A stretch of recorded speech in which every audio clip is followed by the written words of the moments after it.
Hello everyone, welcome to your अपना channel Eduvector. और आज के वीडियो से हम लोग क्लास 10th के वीडियो लेक्चर स्टार्ट करने वाले हैं। ठीक है, तो अभी आप लोग का टर्म 1 एग्जाम्स ओवर हो गए हैं बोर्ड के, और सीबीएसई ने बैक टू बैक फायर रखा है, और टर्म 2 एग्जाम्स के लिए भी प्रिपरेशन हमें स्टार्ट कर देना चाहिए। और आप लोग अभी स्टार्ट नहीं किए हैं तो believe me you are late, so better to be more late. Let's start today. And आज की वीडियो में हम समझते हैं कि हमारी टेक्निक क्या होनी चाहिए, और एक अच्छे रणनीति के साथ हम करेंगे तैयारी जीत की। सो टर्म 2 के सिलेबस की बात करें तो आई थिंक टर्म 2 का सिलेबस अभी तक सबके टेबल पे आ गया होगा। आप टेबल पे टर्म 2 के सिलेबस को या कहीं भी अपने वॉल पे चिपका के रखना है आपको। ठीक है, आज के वीडियो में मैं स्पेसिफिकली साइंस सब्जेक्ट के सिलेबस के बारे में डिस्कस करने वाला हूं। तो आपको पता है कि नियरली 50% सिलेबस टर्म 2 में आने वाला है। पेपर हमारा होगा डिस्क्रिप्टिव, सब्जेक्टिव पेपर रहने वाला इस बार, एमसीक्यू से नहीं चलेगा। इस बार हमें लिखना होगा, ठीक है, सब्जेक्टिव पेपर रहेगा। नाउ एग्जाम कब हो सकता है, तो टेंटेटिव डेट हमारे पास है मार्च और अप्रैल की। तो यदि मार्च अप्रैल, सो अपने पास कितने, March two April, in between mid मान लीजिए, मार्च अप्रैल, तो हमारे पास अभी पूरा, देखिए अभी न्यू ईयर्स के सेलिब्रेशंस होंगे यहाँ पे आपका। ये साल जाएगा तो आपको क्रिसमस के बाद की छुट्टियां रहेंगी बहुत सारी, आप उसमें एंजॉय करेंगे, तो वो टाइम तो आप यूटिलाइज करने वाले हैं नहीं। तो मैं दिसंबर को पूरा 0 मानता हूं। ठीक है, ये वार्म अप है, इसमें आप वार्म अप करने में ही टाइम चला जाएगा। तो आपके पास बचा जनवरी, फरवरी और 15 डेज मैं मार्च का मानूंगा। ठीक है, ये भी मैं इसको नेग्लेक्ट करने वाला हूं, मैं डरा नहीं रहा हूं, ये है सीयर ट्रूथ, यही बच रहा है अपने पास। तो इसमें 30 डेज यहां पे, ये तो कम का ही होता है, फिर भी मैं 30 डेज ले लेता हूं। ठीक है, 1-2 दिन इधर से काट के मैं ले रहा हूं। सो 30 + 30 + 15, सो 75 डेज ये गिन के बचे हुए हैं। लेकिन एक्चुअली में जब आप स्टार्ट करोगे तो ये डेज 70 डेज के करीब में मिलते हैं अपने को, और इसमें हमें प्रिपरेशन करने हैं सारे सब्जेक्ट्स हमारे, इवन लैंग्वेज पेपर। तो मैं इसीलिए बोल रहा हूं कि यदि अभी तक आपने प्रिपरेशन स्टार्ट नहीं किया है तो आप लेट हैं, आप अब स्टार्ट कर लीजिए। पहला दिन आज मानिए, जब जागो तभी सवेरा के कोट से, और एकदम टेंशन लेने की बात नहीं है।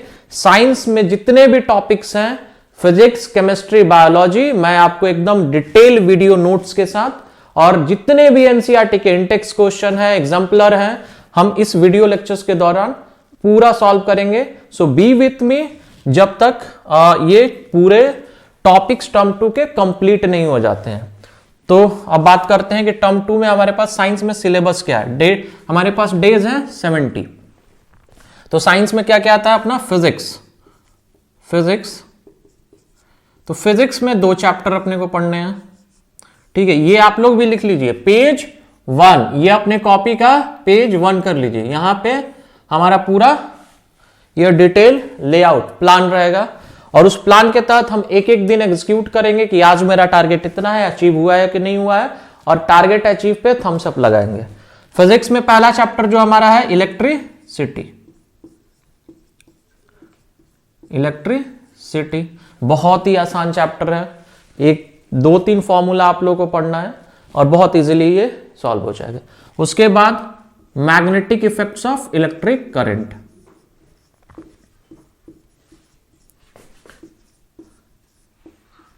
इफेक्ट्स ऑफ इलेक्ट्रिक करंट,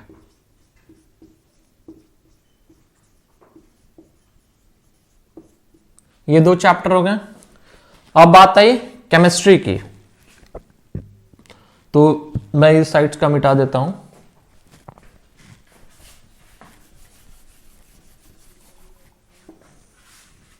जो केमिस्ट्री में टॉपिक है हमारे पास, पहला टॉपिक, देखो अभी तक तो टॉपिक सबके एकदम टिप पे रहना चाहिए। ये चैप्टर हैं, क्योंकि चैप्टर आप जितना बार बोलोगे ना आपको उतना कॉन्फिडेंस आएगा, और उसके कंटेंट आपको याद होते जाएंगे। बिलीव मी, आप सिर्फ टॉपिक के नाम को 4 बार 5 बार बोलोगे ना, आपको कॉन्फिडेंस आने लगेगा, आपको लगेगा कि अच्छा इसको तो हम जानते ही हैं, और उसमें फिर क्या क्या कंटेंट है आपके दिमाग में ओपन होने लगेगा। तो ये बेस्ट वे है किसी भी चीज को मेमोराइज और याद करने के लिए। पहले कंटेंट लिखिए, क्या क्या पढ़ना है, उसके बाद सब टॉपिक से स्टार्ट करेंगे। तो केमिस्ट्री में पहला चैप्टर जो हमारा आने वाला है क्या? यस, बताइए। Yes, what is the first chapter? पहला एक हो जाएगा पीरियोडिक क्लासिफिकेशन ऑफ। तो सेकंड चैप्टर हमारा क्या है? Carbon and its compound. Its compound.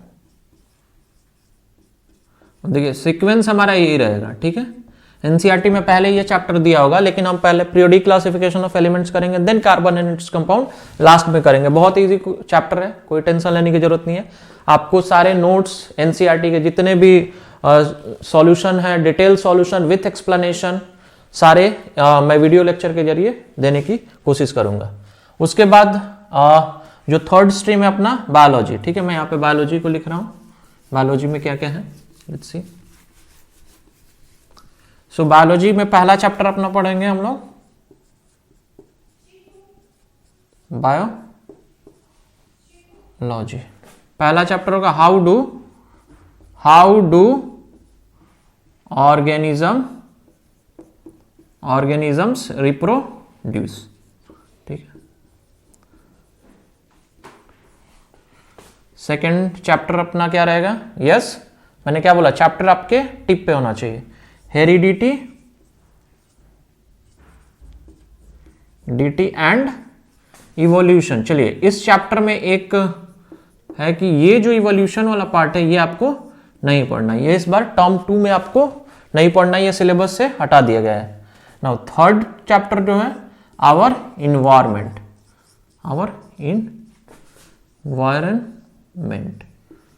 ठीक है। नाउ टोटल साइंस में चैप्टर अपने पास कितने हो गए? फिजिक्स में 2 चैप्टर, केमिस्ट्री में 2 चैप्टर और बायोलॉजी में अपने 3 चैप्टर, ठीक है। मैं कोशिश करूंगा कम से कम वीडियो लेक्चर के द्वारा आपको सारे डिटेल नोट्स मैं यहां पे प्रोवाइड कर दूंगा। ड्यूरिंग नोट्स हम क्या क्या सॉल्व करने वाले हैं इसके अलावा उस पर बात कर लेते हैं। ये होप सबने लिख लिया होगा, ये पहले पेज में आपको होना चाहिए, ठीक है। इसके अलावा क्या क्या लिखेंगे हम? पहला प्रिपरेशन के लिए सबसे पहले detailed notes, detailed topic notes, और वो आपको कहां मिलेगा?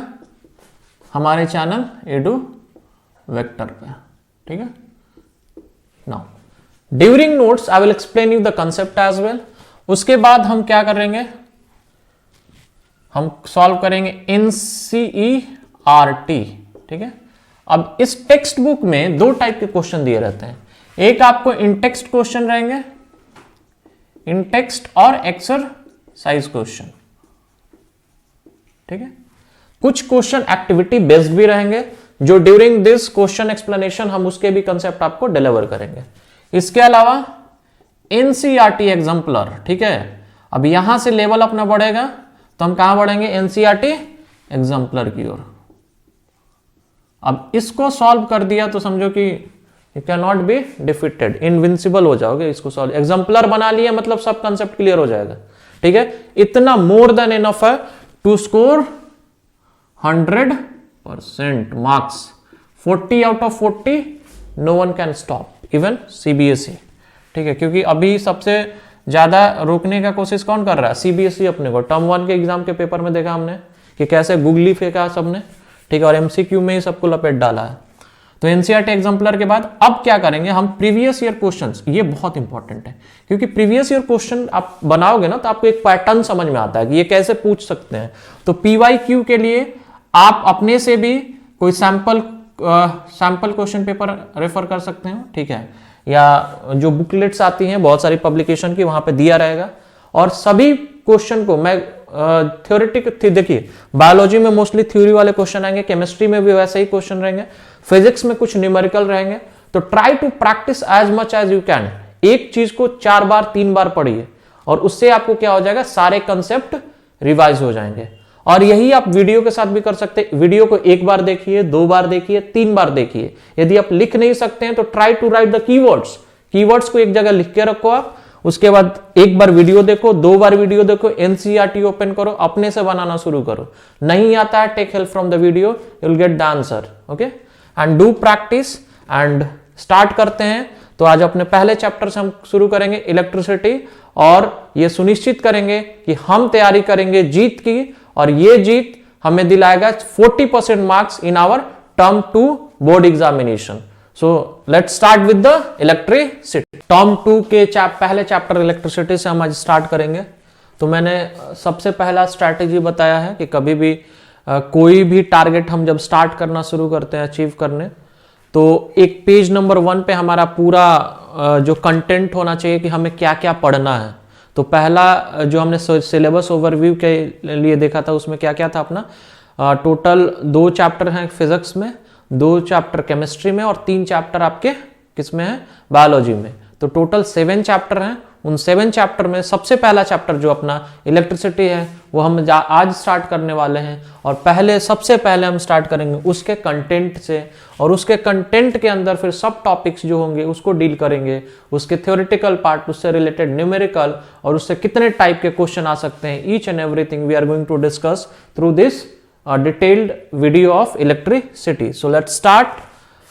तो जो हमारा पहला कंटेंट होगा इंट्रोडक्शन। अब इंट्रोडक्शन पार्ट में क्या होगा कि इलेक्ट्रिसिटी होता क्या है, we are going to discuss that कि इलेक्ट्रिसिटी क्या होता है, इसका मीनिंग क्या है, कितने टाइप का इलेक्ट्रिसिटी होता है। उसके बाद जो सेकंड हमारा टॉपिक होगा वो होगा टाइप्स ऑफ इलेक्ट्रिक चार्ज।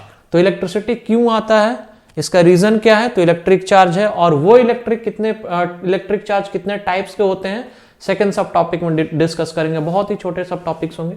उसके बाद हम बात करेंगे कंडक्टर्स एंड इंसुलेटर्स, कि ये इलेक्ट्रिक चार्जेस फ्लो कहाँ करते हैं, किसमें फ्लो कर सकते हैं, किसमें फ्लो नहीं कर सकते हैं, उसके बेसिस पे हम कंडक्टर्स और इंसुलेटर्स का डिवीजन करेंगे। जो नेक्स्ट पॉइंट होगा हमारा वो होगा इलेक्ट्रिक पोटेंशियल। बहुत ही कंसेप्चुअल पॉइंट है, बहुत ही आसान भाषा में हम समझाएंगे। आपको डेफिनेशन थोड़ा भी याद करने की जरूरत नहीं है, वीडियो को 2-3 बार देखिए, अपने आप आपको याद हो जाएगा। कंसेप्ट के साथ साथ हमें याद करने की भी बहुत जरूरी है। यदि याद नहीं होते हैं तो हम एग्जाम में इस डेफिनेशन को लिखने में हमें प्रॉब्लम होगा। और इलेक्ट्रिक पोटेंशियल और पोटेंशियल डिफरेंस दोनों के जो डेफिनेशन है वो कंसेप्चुअल के साथ साथ आपको उसको 2-3 बार लिख के याद करना होगा, जिससे आपको एक क्लियर कंसेप्ट लंबे समय तक आपके दिमाग में रहे, इससे आप एग्जाम में उसको अच्छे ढंग से लिख सके, जिससे आपको पूरे मार्क्स उसमें मिले। Now the 6th point is electric current. अब देखिए इलेक्ट्रिसिटी के इंट्रोडक्शन के बाद हम 6 पॉइंट में जो बात करेंगे वो होगा हमारा इलेक्ट्रिक करंट। यहां से जो रियल चैप्टर का जो फील आना आपको स्टार्ट हो जाएगा कि कैसे फॉर्मूले यूज करने हैं, क्या क्या आपको न्यूमेरिकल सॉल्व करने में जरूरत है, यहां से हम शुरू करेंगे। उसके बाद हम बात करेंगे डायरेक्शन ऑफ इलेक्ट्रिक करंट की, कि डायरेक्शन ऑफ इलेक्ट्रिक करंट क्या लेते हैं, और कौन सा डायरेक्शन कन्वेंशनल है, कौन सा direction of electric current real है, इसके कंसेप्ट के बारे में हम डिटेल में डिस्कशन करेंगे। After that we are going to deal with the electric circuit. You all are aware of electric circuit from class 6 I guess, ठीक है। 6 में भी आपने पढ़ा होगा, 7 में भी इलेक्ट्रिक सर्किट्स के बारे में पढ़ा होगा। तो ज्यादा कुछ चेंजेस नहीं आएंगे इलेक्ट्रिक सर्किट में। इलेक्ट्रिक सर्किट वैसे ही बनता है, इसमें कुछ इलेक्ट्रिकल सिंबल्स और कंपोनेंट्स को मिला के हम एक सर्किट डायग्राम्स को बनाएंगे और देखेंगे कि वेरियस इलेक्ट्रिकल कंपोनेंट्स के लिए उनके सिंबल्स क्या क्या होते हैं। उसके बाद जो हमारा 9 टॉपिक है सिंबल्स फॉर इलेक्ट्रिकल सिंबल के लिए हम क्या क्या सिंबल्स फॉर इलेक्ट्रिकल कंपोनेंट्स हम लिख सकते हैं, या सर्किट्स, इलेक्ट्रिकल सर्किट्स, ठीक है। क्या क्या उसमें जो हम लोग कंपोनेंट यूज करते हैं उनके सिंबल क्या क्या हो सकते हैं। उसके बाद हम ओम्स लॉ के बारे में देखेंगे। ओम्स लॉ बहुत ही इंपॉर्टेंट है, ठीक है। इससे न्यूमेरिकल भी आ सकता है और ओम्स लॉ का डायरेक्ट आपको डेफिनेशन पूछता है, तो आपको ये पता होना चाहिए। उसके बाद हम पढ़ेंगे रेजिस्टेंस के बारे में, रेजिस्टेंस क्या होता है, इसके न्यूमेरिकली कैसे हम यूज करते हैं, और इससे बहुत सारे रिलेटेड पॉइंट्स। नाउ इसके बाद हम बहुत ही इंपॉर्टेंट टॉपिक देखेंगे, वो है graph between V and I। अब V क्या है, I क्या है, तो जब हम चैप्टर स्टार्ट करेंगे तो कुछ सिंबल्स के बारे में बात करेंगे। तो इलेक्ट्रिक करंट को जिस सिंबल से हम रिप्रेजेंट करते हैं वो है I, और V क्या है अपना, V हम पोटेंशियल डिफरेंस के लिए सिंबल यूज करते हैं, ठीक है। और रेजिस्टेंस के लिए जो सिंबल यूज करते हैं R। तो कुछ सिंबल्स को आपको तो अभी पता चल गए। और इलेक्ट्रिक चार्ज के लिए जो सिंबल यूज करेंगे हम Q, ठीक है। सो ये सिंबल आपको याद रहने चाहिए। उसके बाद जो नेक्स्ट टॉपिक होगा हमारा difference between good conductors, resistors and insulators. ठीक है, देखेंगे कि ये गुड कंडक्टर्स क्या होते हैं, रेजिस्टर्स क्या होते हैं, और what is the meaning of insulators. So we are going to discuss all this points in very details, so write down this content. So next topic हमारा होगा इसमें जो 13 नंबर जो हमारा लास्ट टॉपिक था, उसके बाद हम देखेंगे कि 14th नंबर टॉपिक हमारा क्या है, factors affecting the resistance of conductor. Resistance को पढ़ने के बाद हम देखेंगे कि रेजिस्टेंस को कौन कौन से फैक्टर से अफेक्ट किया जा सकता है। उसके बाद हम पढ़ेंगे कि रेजिस्टिविटी क्या होता है, what is the meaning of resistivity, और उसके फॉर्मूला को देखेंगे। उसके बाद कॉम्बिनेशन ऑफ रेजिस्टेंसेस, और इनको रजिस्टर्स भी कहते हैं। रजिस्टर्स वो कोई भी इलेक्ट्रिकल अप्लायंसेस होते हैं उनको रजिस्टर या रेजिस्टेंसेस कह सकते हैं। ठीक है, जैसे बल्ब हो गया, इलेक्ट्रिक टेलीविजन हो गया, फैन हो गया, this all are electrical resistances. Now in lab purpose आपको एक स्पेशल टाइप ऑफ रेजिस्टेंस मिलते हैं लैब में, तो उनको उनके कॉम्बिनेशन की स्टडी करेंगे, और वो दो तरीके से कंबाइन हो सकते हैं, एक सीरीज में तो रेजिस्टेंसेज इन सीरीज, और दूसरा कॉम्बिनेशन हो सकता है पैरेलल में, so resistances in parallel. Next topic उसके बाद देखिए उस डोमेस्टिक इलेक्ट्रिक सर्किट्स, जो हमारे घर की इलेक्ट्रिक सर्किट है उसके बारे में डिटेल स्टडी करेंगे कि किस टाइप की इलेक्ट्रिक सर्किट फिजिबल रहती है हमारे घर में, किस टाइप की इलेक्ट्रिक सर्किट्स को हम जनरली प्रेफर करते हैं अपने घर के लिए, उसका क्या एडवांटेजेस है और क्या डिसएडवांटेजेस है। उसके बाद हम पढ़ेंगे इलेक्ट्रिक पावर के बारे में। Next topic will B commercial unit of electrical energy, कि कमर्शियली यूनिट ऑफ एनर्जी को किस चीज में मेजर करते हैं। और लास्ट टॉपिक हमारा होगा heating effect of electric current, किसका, heating effect of electric current. So in general हमारे पास 22 टॉपिक्स टोटल हो गए हैं। ठीक है, आप लोगों को बहुत ज्यादा लग रहे होंगे 22 टॉपिक्स, लेकिन ये टॉपिक्स आप कर लेते हैं तो आपका प्रिपरेशन एकदम जीत के लेवल का हो जाएगा, और आपको 40 आउट ऑफ 40 स्कोर करने से कोई नहीं रोक सकता है। तो इन एवरेज में मानूं कि 22 टॉपिक्स पे ऑन एन एवरेज 5 मिनट के वीडियोस आएंगे। ठीक है, सो 22 into 5 nearly how much, it will be 110 minutes. ठीक है, राउंड फिगर ले लें, 120 मिनट्स के करीब में इसको काउंट कर लेते हैं, तो आपको 2 आवर्स में मैं गारंटी के साथ कह सकता हूं कि यदि आप इन वीडियोस को लगातार बार बार प्रैक्टिस करते हुए देख लेंगे तो आपका इलेक्ट्रिसिटी टॉपिक कंसेप्चुअली एकदम से प्रिपेयर्ड हो जाएगा। और साथ साथ मैं आपको याद भी कराते जाऊंगा हर एक डेफिनेशन को, हर एक फॉर्मूला को अलग अलग टेक्निक से, जिससे आप इसको लंबे समय तक रिटेन कर सके और अपने एग्जाम में एक अच्छा स्कोर ला सके। तो हम इसके बाद स्टार्ट करेंगे अपने इंट्रोडक्शन से इलेक्ट्रिसिटी के। सो let's start with the chapter. Total अपने को कितने टॉपिक्स पढ़ने हैं इसमें, 22। मैंने क्या बोला, ऑन एन एवरेज 5 मिनट्स एक टॉपिक पे लगेगा अपने आप को। सो पहला टॉपिक होगा अपना इंट्रोडक्शन। सो इस वीडियो के जरिए हम जो टॉपिक्स कवर करने वाले हैं, introduction to the chapter, then types of electric charges, conductors and insulators, then electric potential and then potential difference. तो 5 टॉपिक आपके हो जाएंगे क्लियर। ऐसे ही आप लोग जिस कॉपी में लिखे होंगे सीरियल वाइज में उसको टिक करते जाइएगा, और जितने बार इसको रिवाइज कीजिएगा उसमें नंबरिंग लिखते रहिए। जैसे first time, second time video देखते जाइए, उस नंबर को वहां पे लिखते जाइए, and that will give you the a brief idea how many times you have revised it. Now 5 topics are here. So first topic is introduction. So introduction to the electricity. So let's start. Topic number 1, introduction.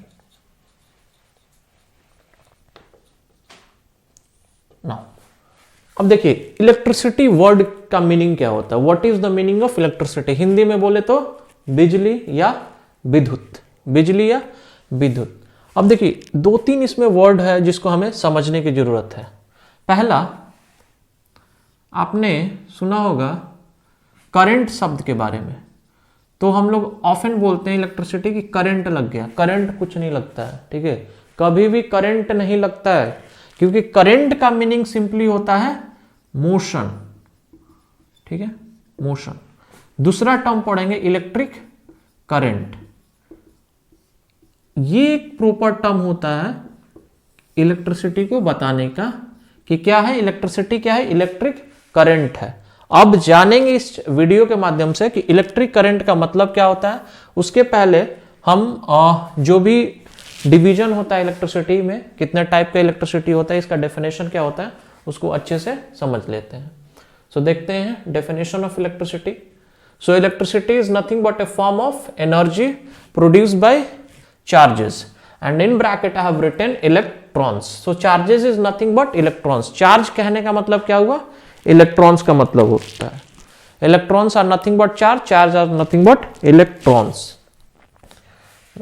So electricity is nothing but a form of energy, और वो energy हमारे घर में आती है और हमें उसे वेरियस अप्लायंसेस ऑपरेट करते हैं। इलेक्ट्रिकल अप्लायंसेस, टीवी हो गया हमारा, light, fan, heater. So these all appliances are operated with the help of electrical energy, ठीक है, and that is produced by electrons और charges. So these charges that produces energy can be at rest और motion. ये rest पे भी रह सकते हैं और मूव भी कर सकते हैं। तो जब रेस्ट पे होते हैं तो उस समय की इलेक्ट्रिसिटी को क्या बोलेंगे, और जब ये लोग मोशन में रहते हैं उस समय की इलेक्ट्रिसिटी को क्या बोलते हैं। So electricity can be further divided in 2 parts, ठीक है। अब देखिए मैंने क्या बोला है, the charge can be at rest, ठीक है, और मूविंग और in motion. So when the charge will be at rest, when the charge will be at rest, it will be known as static electricity.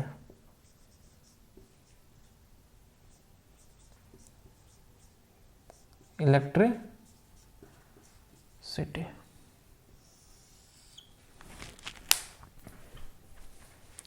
When be charge will be in motion, it will be known as current electricity. So I think video के start में ही मैंने बता दिया था current का meaning क्या होता है।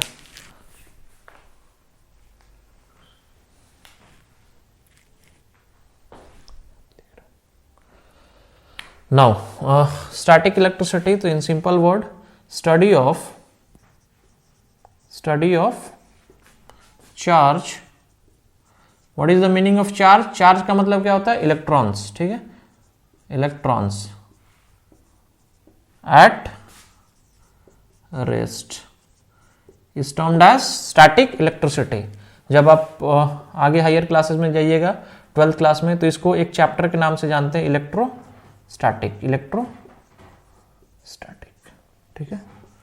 देखिए इसके बारे में हमें ज्यादा कुछ नहीं पढ़ना इस 10th क्लास में। हमारा जो मेन फोकस होगा वो होगा करंट इलेक्ट्रिसिटी पे। So study of charge in motion. जब चार्ज मूव कर रहे होंगे तो उस समय उसकी प्रॉपर्टीज की स्टडी को करंट इलेक्ट्रिसिटी कहते हैं, ठीक है। और ये जो टॉपिक होगा हम अभी क्लास 10th में समझने वाले हैं, ठीक है। तो जब मैं मूव कर रहा हूं तो मेरे अंदर क्या हो गया, एक करंट डेवलप हो गया, एक मोशन डेवलप हो गया। मैं रुका हूं तो I am at rest, I am at static position. So what is the meaning of current? I hope you all understood. Current is nothing but motion. If wind is moving, I would say wind current. If heat is moving, heat current. Understood? If electrons are moving, we will say electron current are generated over there. If water is moving, water current. Understood the meaning of current? It is nothing but the motion. So study of charge in motion is known as current electricity. Now my question is that how this electricity, static electricity will be generated. So static electricity will be generated by rubbing two bodies. By rubbing two bodies. ठीक है, देखिए basically इसमें क्या होता है, charge का transfer हो जाता है. इस पेन को मैं ऐसे बाल में रगड़ दूंगा तो इसमें एक चार्ज डेवलप हो जाएगा, चार्ज ट्रांसफर हो जाएगा. और उन चार्ज की वजह से यदि मैं पीस ऑफ पेपर को इसके पास लेके जाऊंगा तो ये क्या करेगा, अट्रैक्ट करेगा, क्योंकि एक फोर्स उसके बीच में जनरेट हो जाएगा. और उस फोर्स को हम लोग इलेक्ट्रोस्टैटिक फोर्स कहते हैं. इन सब के बारे में डिटेल में डिस्कशन आपको जब आप हायर क्लासेस में चले जाइएगा, 12th क्लासेस में, वहां पे इस चैप्टर को बढ़िया ढंग से आप पढ़िएगा। नाउ एक और इसकी क्वालिटीज है, ये जो स्टैटिक इलेक्ट्रिसिटी ये कैसे मटेरियल में मिलता है। तो static electricity, this phenomenon is observed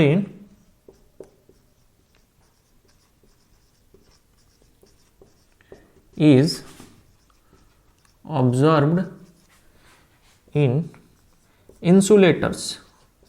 अब देखिए ऐसा है, इंसुलेटर्स में इलेक्ट्रॉन्स मूव नहीं करते हैं, वो क्या करते हैं, रेस्ट में रहते हैं। तो वहां पे ये स्टैटिक इलेक्ट्रिसिटी के फिनोमेनन को ऑब्जर्व किया जा सकता है। नाउ रही बात करंट इलेक्ट्रिसिटी की, तो करंट इलेक्ट्रिसिटी कैसा जनरेट होता है, due to the flow of electron और electric charge, due to the flow of charge, due to the flow of charge. And what is charge? Electrons, ठीक है। And in which material this the static current electricity phenomenon can be absorbed? So it will be absorbed in, yes, conductors. अब ये insulator क्या है, conductor क्या है, हम next topic में जानेंगे। This phenomenon observed in, yes, conductors। तो चलिए एक बार रिवाइज कर लेते हैं। What is electricity? Electricity is nothing but a form of energy produced by charges. These charges can be in motion और at rest. Now based on the motion and rest position, the electricity can be divided in two parts: static electricity, current electricity. Static electricity is study of charge at rest, current electricity is study of charge in motion. Static electricity can be generated by rubbing two objects, whereas current electricity can be generated due to the flow of electrons. Static electricity phenomenon is observed in insulators, whereas current electricity phenomenon is observed in conductors. Now coming toward the next subtopics, types of electric charges. So please note down this. So let's start with our second subtopic, जो है हमारा electric charge, जिसके under हम पढ़ेंगे types of electric charge. तो मैं यहाँ पे सब टॉपिक के रूप में इलेक्ट्रिक चार्ज ही लिख रहा हूं। तो मैंने अभी क्या बताया था, electric charge is nothing but, yes, electrons. Charge क्या अपना, इलेक्ट्रॉन्स को बोलते हैं हम लोग। तो what is electric charge? So charge और electric charge is a intrinsic property of a substance. So what does it means intrinsic? Intrinsic means अंदरूनी, उसका अंदर का मामला है, ठीक है। चार्ज किसी भी सब्सटेंस का इंट्रिंसिक प्रॉपर्टी होता है, उसका गुण होता है, ठीक है। It is because of electrons present inside the substance. It is denoted by Q। ये किससे डिनोट किया जाता है, कैपिटल Q से। It is a scalar quantity. So we all know there are two types of quantity till we have studied. One is scalar, one is vector quantity. So what is vector? The quantity which is having magnitude, and the quantity which is having magnitude as well as direction are vector, and the quantity which do not have direction, only have magnitude, is known as scalar quantity. So charge is a type of scalar quantity. Now SI unit. So for every physical quantity क्या होता है हमारे पास, एक SI मात्रक होता है। तो यहां पे SI यूनिट क्या होता है, कूलॉम्ब। कूलॉम्ब जिसको हम कैपिटल C से डिनोट करते हैं। उसके बाद देखते हैं types of charges. So there are two types of electric charges exist. One is positive charge and second is negative charge. तो पॉजिटिव चार्ज क्या होता है, नेगेटिव चार्ज क्या होता है? तो बाय कन्वेंशन हम ऐसा मानते हैं कि charge acquired by a glass rod rubbed with silk cloth. यदि किसी ग्लास रॉड आपने देखा होगा कहीं पे, जैसे मान लो ये मार्कर है, ये ग्लास रॉड का बना हुआ है, इसको मैंने सिल्क क्लॉथ पे रब कर दिया। जैसे ये क्या है, मेरा वुलन क्लॉथ है, लेकिन सिल्क क्लॉथ पे इस पे रब किया तो ये कैसे, कौन सा इलेक्ट्रिसिटी जनरेट करेगा? स्टैटिक इलेक्ट्रिसिटी, चार्ज हो जाएंगे ट्रांसफर। सो जो इसके ऊपर जो चार्ज होगा वो कैसा चार्ज होगा? Positive charge. So charge acquired by a glass rod rubbed with silk cloth will be a positive charge by convention. ऐसा हम मानते हैं कि यदि पॉजिटिव चार्ज को जानना है तो कहां से पता करेंगे कि जो ग्लास रॉड पे चार्ज एक्वायर्ड होगा when the rod will be rubbed with silk cloth will be a positive charge. Now let's define negative charge. So bye convention charge acquired by ebonite rod rubbed with woollen cloth. अब ये है मेरा woollen cloth, इस पे मैंने ebonite rod को रब किया. अब एबोनाइट रॉड क्या होता है? ग्लास रॉड तो ग्लास से बना होता है, ग्लास हम लोग को पता है शीशा. एबोनाइट रॉड समझिए कि हार्ड रबर का मटेरियल होता है. कोई रॉड है जो बहुत ही हाईली वल्कनाइज रबर से बना हुआ है, वो क्या हो जाएगा? Ebonite rod. उसको मैं यदि वुलन क्लॉथ के साथ रब करूंगा तो जो उस पे चार्ज होगा वो कैसा चार्ज होगा? Negative charge.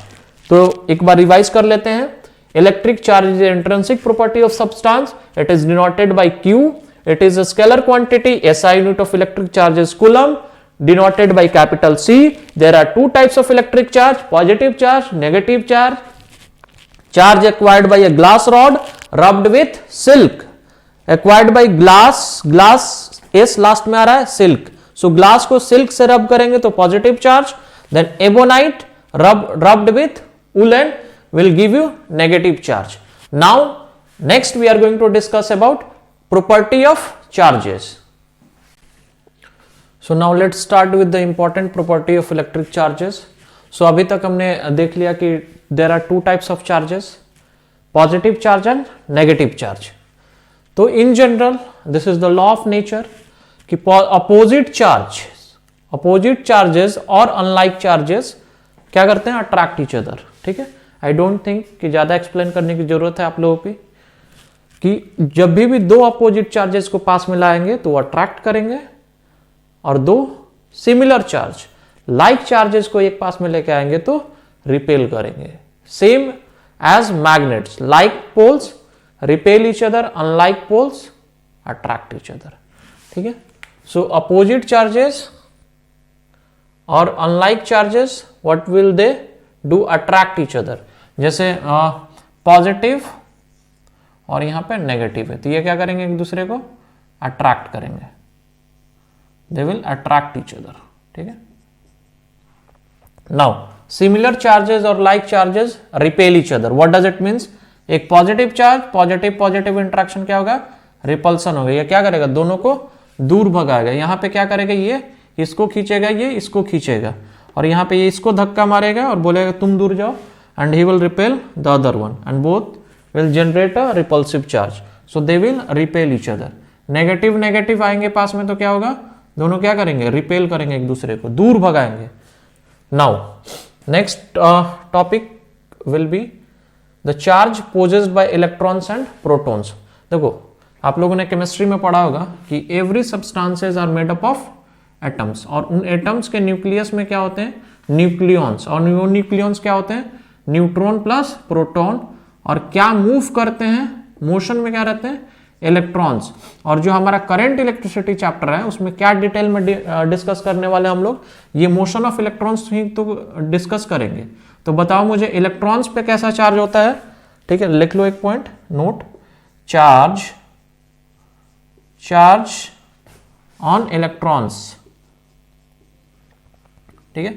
Nature of charge will B negative and the amount of charge possessed by electrons is equals to minus 1.6 into 10 to the power minus 19 coulomb. SI unit of charge क्या होता है? coulomb होता है. Now second will be charge on proton. ये कितना है? एक electron पे कितना है? 1 इलेक्ट्रॉन्स पे कितना चार्ज होता है? ठीक है, 1 charge on 1 electrons. This is charge on 1 electrons. ठीक है. नाउ चार्ज ऑन प्रोटॉन्स क्या नेचर होगा बताओ मुझे? It will be positive. P for proton, P for positive, electrons negative charge. So it will be simply 1.6. ठीक है, क्योंकि कुछ नहीं है तो प्लस है, into 10 to the power minus 19 coulomb. So charge on 1 proton will be 1.6 into 10 to the power minus 19 coulomb होता है. So इसको नोट डाउन कर लीजिए आप लोग. ठीक है. Now let's calculate the number of electrons in 1 coulomb. तो एक क्वेश्चन है, व्हाट इज द, पहले देखते हैं कि 1 इलेक्ट्रॉन्स, एक इलेक्ट्रॉन्स पे कितना चार्ज होता है अपना, -1.6 into 10 to the power -19 coulomb. अब देखिए ये जो माइनस है ये साइन डिनोट करता है, उसका कुछ मैथमेटिकल सिग्निफिकेंस नहीं रहेगा, ये बता रहा है कि इस पे चार्ज कैसा है, नेगेटिव है। तो इन जनरल जो इस पे चार्ज है 1.6 into 10 to the power -19 coulomb है। तो क्वेश्चन मेरा ये है, calculate the number of electrons in 1 coulomb charge, in 1 coulomb charge. तो सिंपल सा यूनिटरी मेथड हम यूज करेंगे, ठीक है, बहुत आसानी से बना लेंगे। Let's see the solution, try once by yourself. Video को पॉज कीजिए और यूनिटरी मेथड से निकाल के मुझे बताइए कितने आते हैं, ठीक है। सो चलिए देखते हैं। 1 इलेक्ट्रॉन्स पे कितने, ई फॉर इलेक्ट्रॉन, ठीक है, 1 इलेक्ट्रॉन्स पे how many charge we are having, 1.6 into 10 to the power -19 coulomb, ठीक है। देयरफॉर इसको इधर लेके, तो इसको ऐसे बोल सकते हैं ना, 1.6 into 10 to the power -19 coulomb, कितने पे, 1 electrons, then 1 coulomb will be how much, 1 electron divided by how much, 1.6 into 10 to the power -19 electron. So 1 coulomb में कितने इलेक्ट्रॉन हो जाएंगे, इतने हो जाएंगे। इसको लेट सिंप्लीफाई इट, कैसे सिंप्लीफाई करेंगे इसको, नाउ -19 डिनोमिनेटर में, इसको न्यूमरेटर में लेके जाएंगे तो it will become 10 to the power 18 electrons divided by 1.6, sorry यहाँ पे 19 रहेंगे, ठीक है। अब इसको स्प्लिट कर देंगे हम लोग, कैसे स्प्लिट करेंगे, देखो ये 10 टू द पावर 19 है, 10 मैं बाहर ले लेता हूँ और इसको मल्टीप्लाई कर देता हूँ 10 टू द पावर 18, ठीक है। एक डिजिट वहां मैंने रिड्यूस किया, 19 को 18 किया और 10 यहाँ पे मल्टीप्लाई कर दिया, net quantity remain same. Now I will divide it by 1.6, so if will divide 1.6 by 10, how much will get, let's see, करो डिवीजन मेरे साथ and let me know the answer. 1.6 how many times, yes 6 time, shall we go for the 6 time, yes, ठीक है। So how much it will, एक 16 से ही करते हैं direct, ठीक है, 16 से 1 0 यहाँ पर रखते हैं, तो 0.0 16 6 जा 96 4 0, then how much it will be, 2 times 32 8 1 0 5। now एक पॉइंट वहां से हटाया था, 1 digit will be go, so how much it is, 0.62 divided by how much, 10 it will be now. I will multiply this quantity with 10. I will multiply this with 10. So how much I'll get? Divided by 1000. 1 0 1 0 1 0. So it will be 6.25. I hope you understood this calculation. So if you will divide 10 by 1.6, how much you will get? 6.25. 6.25 into 10 to the power 18 electrons. So in 1 coulomb, if anyone will ask, in 1 coulomb how many electrons are there? So your answer has to be 6.25 into 10 to the power 18 electrons. In 1 electron, how much charge they are having? 1.6 into 10 to the power minus 19 coulomb, and the nature of the charge is negative, and in 1 coulomb the number of electrons are 6.25 into 10 to the power 18 electrons. I hope you understood this calculation. Do practice it once by your own, and you can calculate the number of electrons for different number of amount of charge. ठीक है, आप अपने से calculate करके मुझे बताना, एक homework में क्वेश्चन ले लो और इसका आंसर मुझे चैट बॉक्स में करना। 6 कूलम चार्ज रहेंगे तो नंबर ऑफ इलेक्ट्रॉन्स कितने होंगे, ठीक है। So please do solve it by your own and let me know the answer in the chat box. Okay, so इस तरीके से हमारा सेकंड टॉपिक भी हुआ खत्म। Will be moving toward the conductors and insulators.